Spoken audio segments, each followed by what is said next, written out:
Welcome to the Off Leash Podcast with Dr. Pete. I'm your co-host, Molly Van Branken. We're so glad that you joined us for today's show. Remember, we're not here to say what you want us to say. We are here to be an advocate for your pet. And we are going on episode 2 of Questions for Dr. Pete. We actually got a lot. And obviously, Dr. Pete likes to give long-winded answers, which I think everyone really appreciates because it's not... Depends on who you are. Well, I guess. Yeah, we don't. This is not much of a yes or no answer thing or multiple choice like college was. College is always multiple choice. This and this and this, but not this. Not this. So we're gonna jump right back into it. The first question is Cat M. Voyager dog food has been a miracle worker for our Kerry Blue Terrier. Is it a breed? Mm-hmm. I've never heard of that. Yep. Her you don't liver. see very many, but yeah. Are they like a West or Scotty or something? No, they're kind of like a Westie? Almost like between a miniature and standard Schnauzer with a different shaped face and stuff. Okay.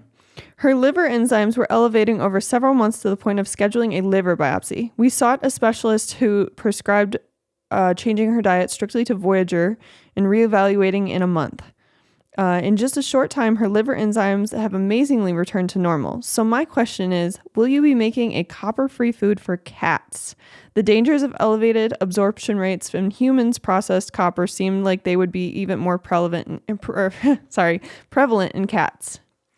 Well, let's talk about the Kerry Blue Terrier. Ta-da! Ta-da! Ta-da! A success. So this is a dog that had too much copper in its liver, not at the point to where our dog was going to the hereafter, but enough to make the liver unhappy. So we made it happy by not putting any more in. And some of the occupants in the way of copper have left the building, and we can go back to being normal. So this is a dog thing mostly, and there is a breed predilection, and there's no simple genetic formula for this to occur. But I will tell you, there is with people, and with people it's called Wilson's disease. So people get a thing called Wilson's disease, which is, and you'll see that actually sometimes show up in 3- and 4-year-old kids, and it's a genetic component. And it's a little easier to diagnose with people because there's a little, actually kind of a copper ring that builds itself up in the iris, and you, especially an ophthalmologist looks at that and they just go, oh, I know what you got, because it builds up in there. Much easier to diagnose with people because there's an external siren, so to speak. Okay. Right. Cats, do they get copper storage disease? They do, but not very often. Just because they can absorb it a lot better or like process it? It tends to show up in a different part of the liver. So what I'm going to tell you, the answer would be, I've talked about this. In fact, I talked about it with my friend Sharon Center at Cornell, and she says, I'm not sure really that the world needs a copper-free cat food. It sure as hell needs a copper-free dog food, but I'm not sure we need copper-free cat foods. I would make cat food if I thought I could make a better cat food than what a lot of other people make. So sometimes I have to look at what I feed our cats at home, and I'm like, can I do better than this? And I could probably do as good, but I'm not sure I can do better. Okay. So we're in the dog food business because we make better dog food. We're in the treat business because we make better dog food treats than everybody. And, at least from the copper standpoint. Right. And if we ever get into freeze-dried, we'll make a better freeze-dried than everybody else. That's exactly right. Maybe in the future, you never know, if we got to the point where we developed all of our diets, we felt like we met every need for dogs, maybe a cat food. Sure. Like years down the road, but... Yeah. Well, you have to remember what you're usually playing to is an audience that has a regular cat, and a lot of people have cats that have 3 or 4 cats. So, and that's always a problem with cats because one cat should eat this, and the other cat should eat that. And you cannot ever separate their. Yeah, no. We have special things for our cats where they wear a collar with a little. Yep. I don't know what it is, like a little medallion thing, and it opens. The other cat has a microchip. And yeah, so and it the opens cat just leans the cat in feeder. And opens up its own cat feeder. That's right. Because they can't eat each other's food. Yep. But sometimes the one will open up the cat feeder, and then the other one will try to eat out of it. Well, they'll chase that cat off and then eat real quick until it closes up, and then let the cat go back and open it up for him again. Yeah. So there's your answer for that. This next question comes from Judson S. I am a longtime user of your dog food. I believe I was the first internet subscription customer. My pup Porter loves his Voyager food, and the food loves him. He knows the slogan. His health, coat, and digestion, stable weight, and excellent and excitement to eat is transparent for your product. Thank you for such a great product. My question is, when do you switch from puppy food, obviously adult Voyager food? My buddy has a 7-month-old SOKGL dog. Do you have a pup? SOK? I guess this is Southern Oak Kennels. Okay. Great Lakes. I see. Southern Oak Kennels, Great Lakes. So it's a Labrador. Do you have any puppy food you recommend? Well, we have a performance diet which would work for that. Now, we can't call it a puppy food because it probably doesn't actually meet the copper needs, which is what we're not really looking at anyway. No, yeah. So for a bigger dog, a performance diet would work for that. But I'm going to tell you right now, we're probably going to go ahead and make a puppy food at some point in time.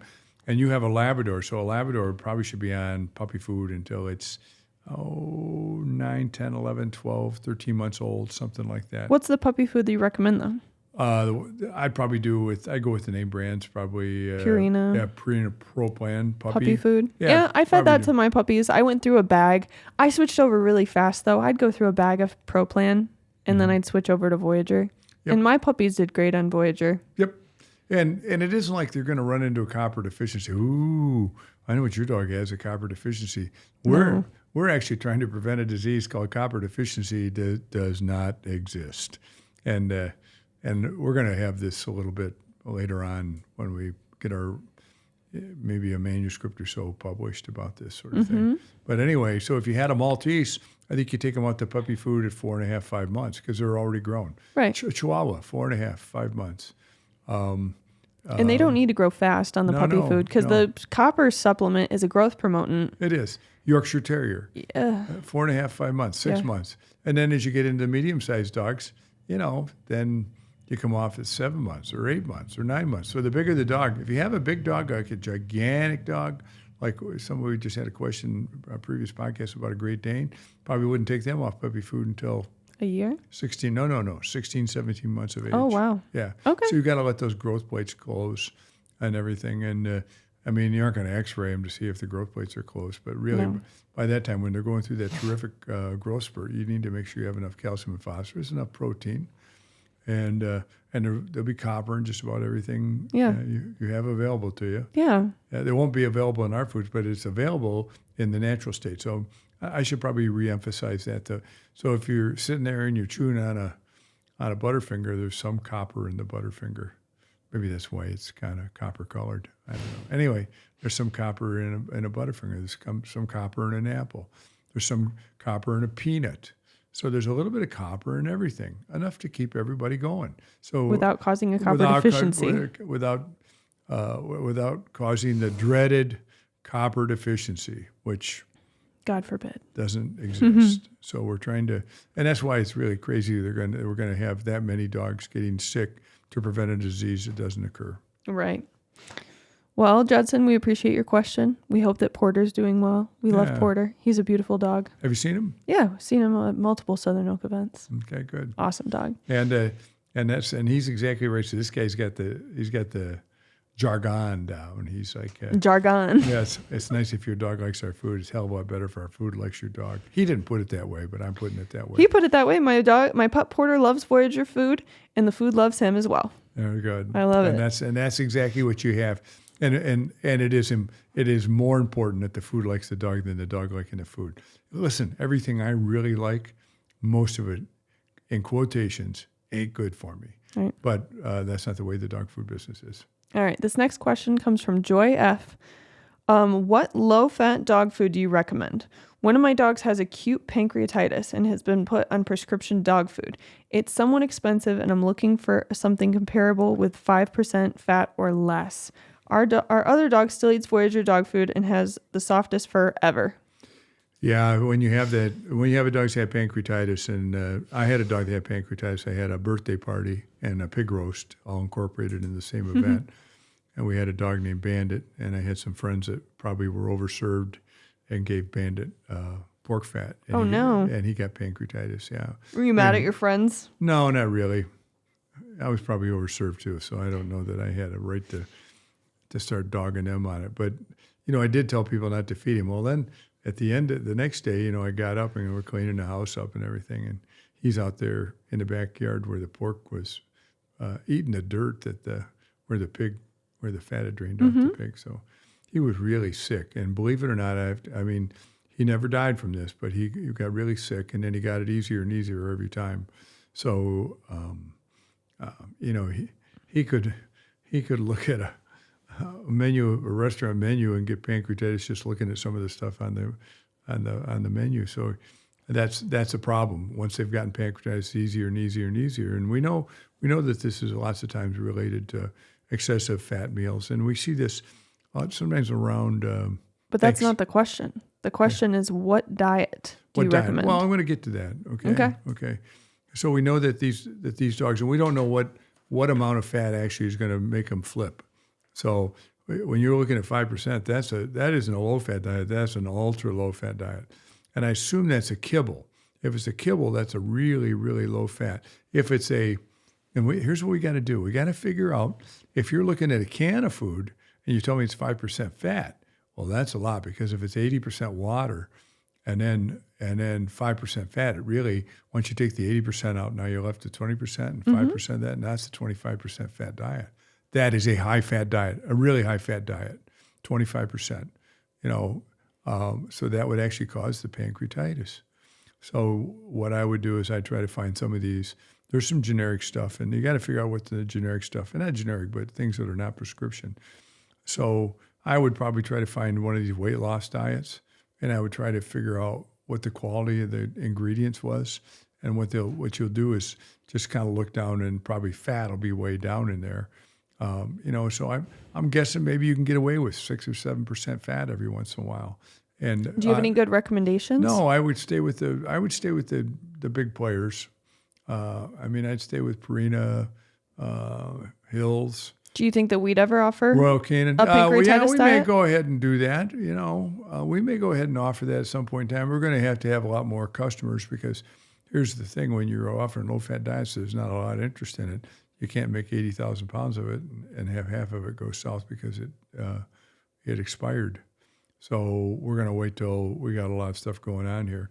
But in any home, it's always, and I laugh about this every once in a while. It's really not funny, but people will bring two dogs in, one that's morbidly obese and one that's skinny, and they want to know what's wrong with their skinny dog. And I'm like, I need to know what's wrong with your morbidly obese dog. And you got a problem here, but it's not the dog you think. It's the dog that's way overweight. Either he's a pig, or he's got a thyroid problem, or he's got adrenal problems, or he's got something going on. And so you got to figure out what's going on with that dog. Mm-hmm. But I would think that maybe if you got into that 6 or 7%, and I would deal with, you could even call and talk to the people at some of those people are very knowledgeable. What they call and talk to on that 800 number on the back of foods. Some couldn't find their buns with both hands. And I think that's, so you can figure that out, if you've looked at things like this before. And I understand the concern about your veterinarian say, I need to be on a low-fat diet. And it's a prescription diet. Yeah, it probably is a prescription diet. It gets expensive. And maybe what you can do, probably what I'd do if I were you, I'd probably start by using half the prescription diet and half the 7 or 8% diet, and see if you can get away with that. Kind of see what you can get away with. You get a little things that go off their food a little bit. You usually don't get a full-blown, I don't know if you're going to get a full-blown pancreatitis using some of these low-fat diets, 7, 8% fat. But make sure you're trying to figure out it on a dry matter basis. Even if it's a semi-moist food, you're going to have to figure it all out on a dry matter basis. That's the important thing, on a dry matter basis. Perfect. Next question comes from Michelle G. My dog has elevated ALT, 295 to be exact, which has been rising for a year. I believe it is due to excessive copper in her diet. I switched to your food about 5 to 6 weeks, and the ALT is coming down. How long on this diet will it take for the ALT to normalize or stabilize? Today, ALT is 173. What was it originally? 295. Okay. And so All it's- other LFTs are normal. Okay. She is a 36-pound Border Collie Aussie mix. So that is probably almost certainly what that dog has. If the Elk Foss is normal and the Billy Rubin's normal, you hit it right on the head, my dear. Does she need anything like depenicillamine? Or? No, I don't think you need. I wouldn't do any of that stuff. If your dog's getting better, just let it get better. You know, this is kind of like the limping dog business. You know, my dog hurt his leg. He's better today than he was yesterday. You know what? Why don't you give him a couple more days? If you want some pain meds, we'll be more than happy to prescribe some of them for you. But just take it easy. Let him heal. Don't take him out and try to do some stupid stuff. This is a common sense thing. So you got it going. And that's typically what you see. An ALT is elevated, and all the other liver enzymes are normal.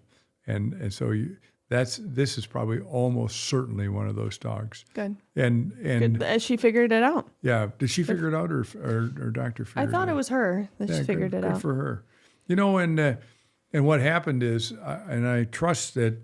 Let me just tell you this: that if that dog is losing weight, maybe you need to go ahead and look at some other things. But if you're not losing weight and you act perfectly normal, the appetite's good, just keep on going.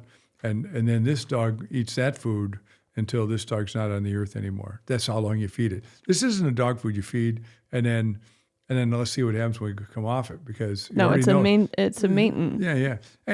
And sometimes people call here. Sometimes people call here and they're like, "Yeah, we've got one dog has copper storage disease, so we've got that dog on your food."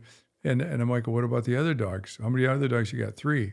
What are they on? Well, they're on IAMS or something like that. No, you should have all of your dogs on this food, so it doesn't happen to any of your other dogs. This is a prophylactic dog food. It prevents this disease, right, and some other ones at the same time. So if it's working out good for your dogs, just feed it to everybody. And this always sounds self-serving, but no, I don't mind dealing with your copper storage dog. You just don't need to deal with any other copper storage dogs in your family. Our family had 2 of them. So is that a lot? Yeah, it's kind of a lot, but maybe not as many as you think. Maybe there's a lot more families that have 2 or 3 dogs that die from this disease. 1 or 2 of them. Yeah.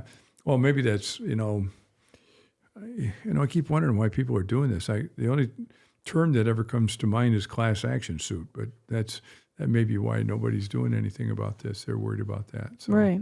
I'm not worried about that because we're preventing that. Exactly. Yep. All right. This next submission comes from Michael. That and all the lawyers are in California. We're in Michigan. That's why. So. This next submission comes from Michael DK, DVM. I do not have a question, but I want to thank Dr. Pete for formulating this life-saving food. I lost my last 2 American Cocker Spaniels to liver failure secondary to chronic copper-induced hepatopathy.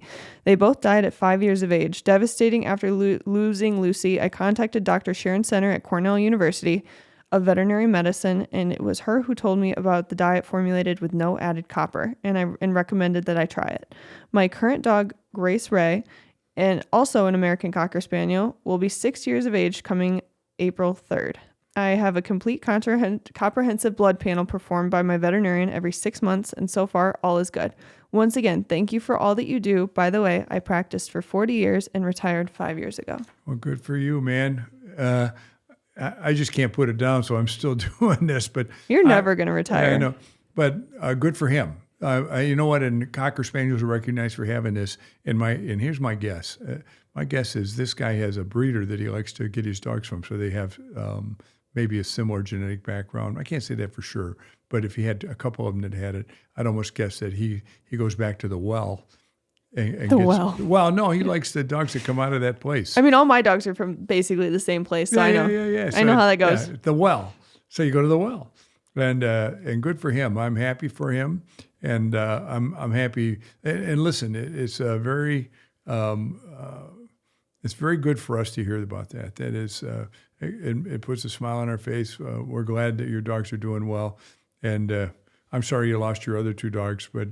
We lost a dog too, and that's the only reason we're doing this is because we don't think it ought to happen to anybody, and it shouldn't happen to you, my man. So exactly. Hey, thanks for writing in, and good luck to you, and hope you get a smile on your face when you see this on YouTube or whatever you watch it on or hear it on or see it on. Yeah. Perfect. Okay. This next submission comes from Stacy H. She said, "Senior formula, ? Advice on feeding my 8-year-old border collie. What do they need for aging? Hills and Purina both have these healthy aging or bright mind formulas. Is that just marketing? My oldest dog is almost 8. Should she be on senior food? I worry about her renal health despite my veterinarian not being concerned. I feel concerned because her protein in urine is +1 BUN." Oh. What is that? Well, it means we're leaking some protein in the urine, which means could be some problems with the kidneys filtering things. Okay. And creatine are always slightly elevated. I know early kidney disease is hard to pinpoint, but what else can I do for this stage to keep her healthy? Circling back to senior food, would the lower protein and fat in these formulas better help her condition? What kind of dog is this? This is an 8-year-old border collie. Okay. And she sounds like I like that she's very proactive on stuff.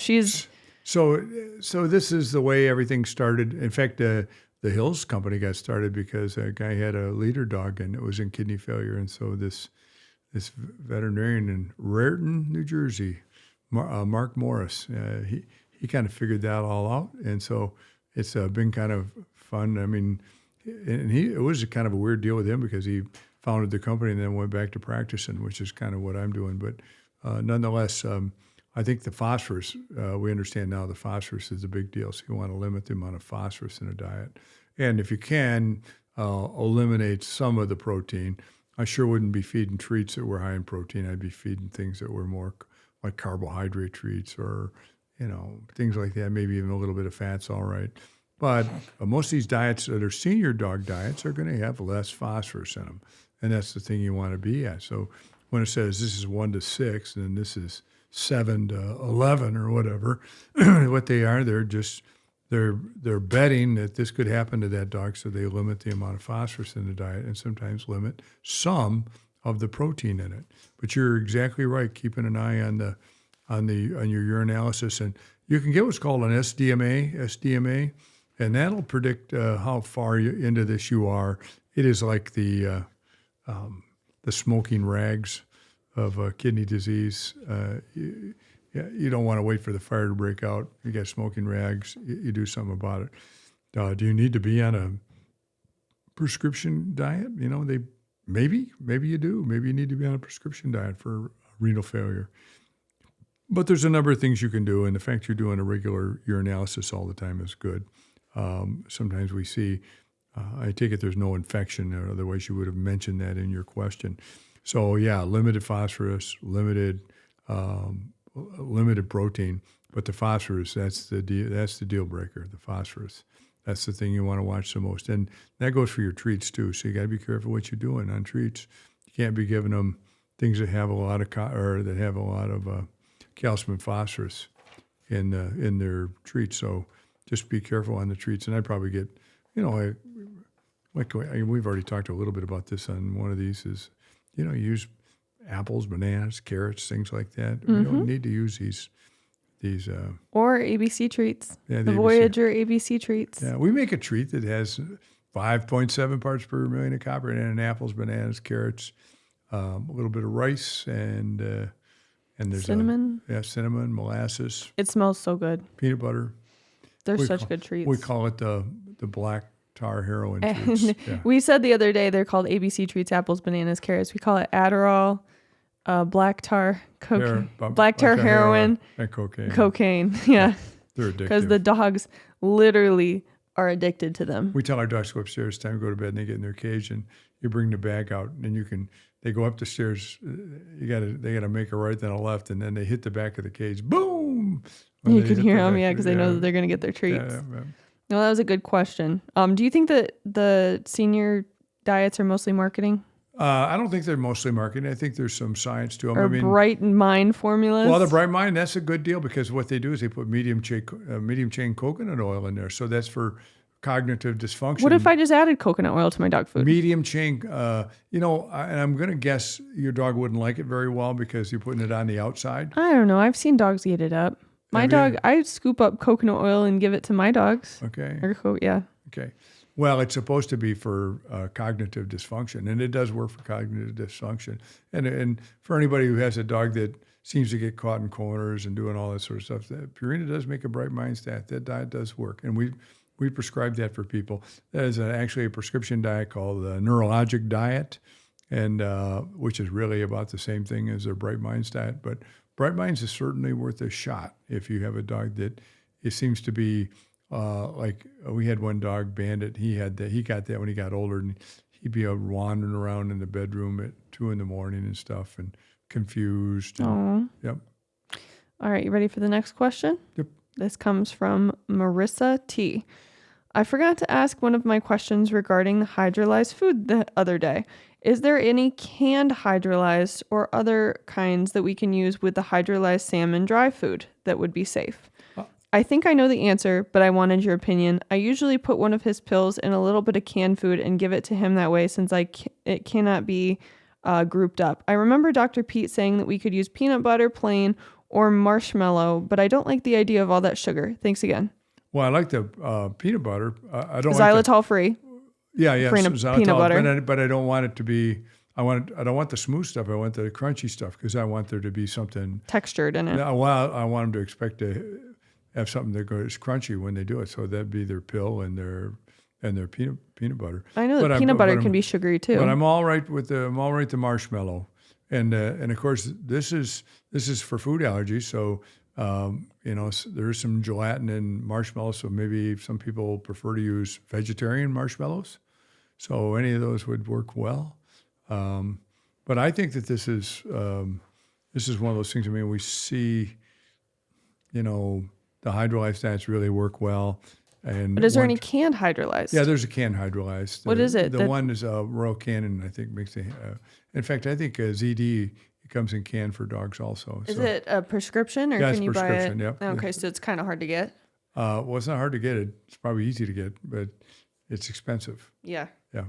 So I'll be honest with you. I mean, if you're going to use it to give medications with, go ahead and get it. But you better buy just one can and see how palatable it really is. Because every time I am fed something that's good for me, I have this question mark on my face as to whether it's really good for me because it doesn't taste that good. So, but everything that tastes good is not good for me. So I have a theme. I think most of us have a theme that's similar to my theme. If it really tastes good. I love German potato salad. We never have it at the house. I don't know if you knew that, but why don't you ever have it? Oh, I don't know. I make too many bad decisions, so I'm not deserving of German potatoes. German potatoes, the hot stuff. Oh man, is that good? My mother used to make that, and I was like, "Who's coming over to dinner?" There's somebody's coming over to dinner. I want to look this up. I've never heard of German potato salad. Haven't you? No. It's got a lot of bacon and stuff in it. Vinegar, it sounds real healthy. Vinegar, yeah, it's really good. Anyway, I'd tell you, I'd stick with probably the vegetarian marshmallows. I think that's probably your best bet. And if you're doing good on the food, just do good on the food, on the hydrolyzed diet. And but they do make canned ones. But they're prescription, I think, for the most part. I don't know that I've seen anybody making a hydrolyzed over-the-counter diet. Me neither. Yep. Are you ready for the next question? Yep. This next question comes from Jim H. How come both of my dogs eat their poop? Seems more so now since they're on your salmon dog food. Forces me to keep a really clean yard, and I can't leave them alone in the yard unless I calculate the timing of when they went. Do you think he wants the real answer or he wants the smart-ass answer? Let's do the real answer first. Let's do the smart-ass answer first. That's really short. You either live in Oregon or Michigan, and we're both recycling states. So that's probably why there's a theme to your dog. But usually what happens is, and we see this a little bit with our foods because we think that, and this really sounds bad, but we think they're really palatable, and we think that really palatable. Yeah, and I'm afraid that as they come out the second time, they're still really palatable. So, the thing that made them taste good the first time is the thing that makes them taste good the second time. Occasionally, I have people put Adolph's meat tenderizer on their diets. Yep. And see if that helps a little bit. Sometimes that'll help a little bit. But I mean, we see that coprophagy. Coprophagy is where you're eating that's what it's called. That's what it's called, yeah. Well, we think that's a little bit of a problem with food allergies because you get two dogs and you got one on a diet of, no big deal diet, and the other one's on a diet because they get food allergies. But Okay. then the dog with the food allergies eats the other dog's stool. And then it causes the It's skin a bad infection. habit for dogs to get in. It's really hard to break them from it. I don't know how you're going to do that. You might be able to get one of these collars that vibrates a little bit, and when they go to eat it, you Zap them. Well, not electricity if you can help it, but sometimes. Sometimes if it's a stubborn dog. I know. Well, we use these ABS collars every once in a while, which shoot out citrates. So They don't like it. yeah, well, it's when they bark, they get hit with it, and then so they bark in your house, but the house smells good when they get done because it smells like orange peel all over the place. Oh my goodness. Yes. Anyway, I think that's a good question. It is coprophagy. Are there some solutions for it? No, and it isn't that the dog food is not digested properly.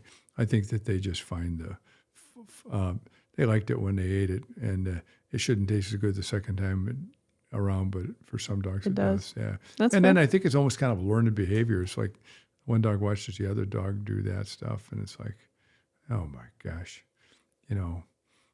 that's the last thing you need is a mentor for coprophagy. That's right. Yeah, but anyway, it's a fair question, and I do see that. I don't think the salmon, of course, the salmon's the hydrolyzed diet, and that is for food allergies. So I guess if they're both on it ain't going to cause a problem in that regard, but it's kind of disgusting. I agree with you. It is highly palatable though. That Yep, salmon it dog is. food. Yeah, so they put things that make it taste good, and I think that sometimes the better something tastes the first time. They want it second time around. They want it second time around. Yep. So, and if you're in Oregon, tell everybody I said hi. Okay. Oh my goodness. All right, you ready for the next question? Sure. This is coming from Patricia M. Dear Dr. Pete, should copper levels be tested in all dogs during a routine physical, or would a liver enzyme blood test reflect copper storage disease? Yeah, the ALT reflects it. There's no way to check for copper. You can check for copper in serum, but it won't give you an idea whether you have it or whether you don't. I don't know if I've ever talked to you about it. Have we ever talked about this? Well, how they diagnose it in children? No. So what they do is they collect urine from a kid, and for 24 hours, put it in a jar, and then give them depenicillamine, which is the chelating agent, then collect urine for another 24 hours, and then try to see how much more copper is in the one post chelation. So once they chelate it, then what that chelating agent does is it collects all the copper and then goes out in the urine, and then they try to figure out where there's, what's the difference in the gradient between before and after. And if there's a lot, then they know there must be a lot of copper in the liver because it picked up a lot on the way through. Right. Yeah, so that's how they figure it out. They don't want to really biopsy a kid if they can help it. Because that's very invasive. Yeah, if a 4-year-old kid, we're going to do a laparoscopic biopsy of your kid's liver. Well, Thanks. There's got to be an easier way to do it. Yeah, there kind of is. They don't do it in dogs, and I'm not really sure why.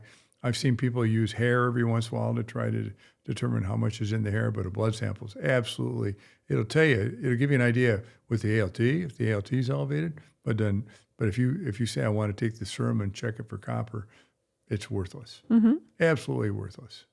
I agree. Yep. Do you think it should be in every routine physical though? Testing a dog for the copper levels? Well, you can't do it in physical. I mean, the only way you can check the copper is to do a liver biopsy. So it's just ALT. Yeah, you're not going to go in for a checkup and a liver biopsy. It's just not going to happen. You have to have some reason to believe that there's something going on there that's wrong. Okay. Either your dog's lost weight, doesn't feel good, isn't eating as well, or your ALT's been elevated for a number of weeks or a number of months. The big issue here is the problem really is created when you have an elevated ALT and your liver's unhappy for years. Agreed. 2 or 3 or 4 years. And if that liver's pissed off for 4 years, then you get, and this is really the same thing that happens if we all go home and drink a pint of gin every night for dinner, and your liver's going to get yeah. So your liver will be very unhappy. Then you'll start to get chronic inflammation, fibrosis, and then people are playing in your Memorial Golf tournament. So you can't. That's so messed up. That is? Yeah. Sorry. We're not very sensitive on this show. I'm not sensitive. You probably are sensitive as hell. I don't know. But anyway, I'm not sensitive at all. But yes, if you do stupid stuff over and over and over and over again, I used to, every once in a while I get online and you'd watch an old movie and you'd say, oh, I even forgot about that actor or actress. So you look them up and they died of lung cancer. Well, they all smoked back then. Yeah. And And then course, they all had memorial golf tournaments. they all have memorial golf tournaments. That's right. And that's what happens. So when you do something not all that bright and you do it over and over and over and over again, even though you know better, that's a problem. And It's gonna catch up with you. So that's why when your veterinarian says, yeah, your dog has a high ALT, and sometimes it doesn't have to be very high. You know, sometimes like the normal range may be like I've seen 118, 131, something like that for the high end of ALT, and your dog's 142. Oh, well, that's not too bad. If the doctor says, oh, that's not too bad, let's check it in 2 months and see what it is. And if it keeps going up, figure it out. Right. And figure it out now, not when It's too late. Not when you've got a 5-alarm fire going on. So you fix it when you have time to fix it. Right. Not when it's convenient for you, but when it needs to be done. So I mean, I do this all the time. I'm like, I'm gonna put you on the food and see how you do. We'll check your ALT in 60 days. Come back. Hey, look at that. It's better. So the art form on this is sometimes dogs eat something and it has to be cleared by the liver, and it kind of makes the liver unhappy. So the ALT goes up, then it comes right back down as soon as it recovered. So you have those situations. So if you're having it over and over and over again, it's elevated. Probably, There's no coming back down. I'm going to guess this dog isn't chewing on the same car battery for 4 years, and that's what's going on. Excuse me. I think that's probably all I have to say about that. Okay. You just can't. You just have to go ahead and be vigilant, and you just can't go. Oh, maybe this is normal for this dog. Well, there's some things like greyhounds having really high hemoglobin. That's a breed specific thing. Yeah. Not a big deal. Copper storage disease is a breed specific thing, but it can happen to any dog. It can happen to any dog. Any dog. If it's alive and it's eating an AFCO diet, It can happen. Yep. And if it was, I don't know if I want to say this or not. Go ahead. Why not? Really? Yeah. If there was a guy on the AFCO committee, and he wanted to make sure everybody had enough copper in their diet, and I wanted to name the disease, take it from copper storage to name it after him. Like we name Cushing's and Addison's and Wilson's and all that sort of stuff. And Name copper storage disease after him? After him, yeah. Jesus. Yeah. So in the interest of not having a lawsuit involved with this. We're not going to say his name. Not going to say his name.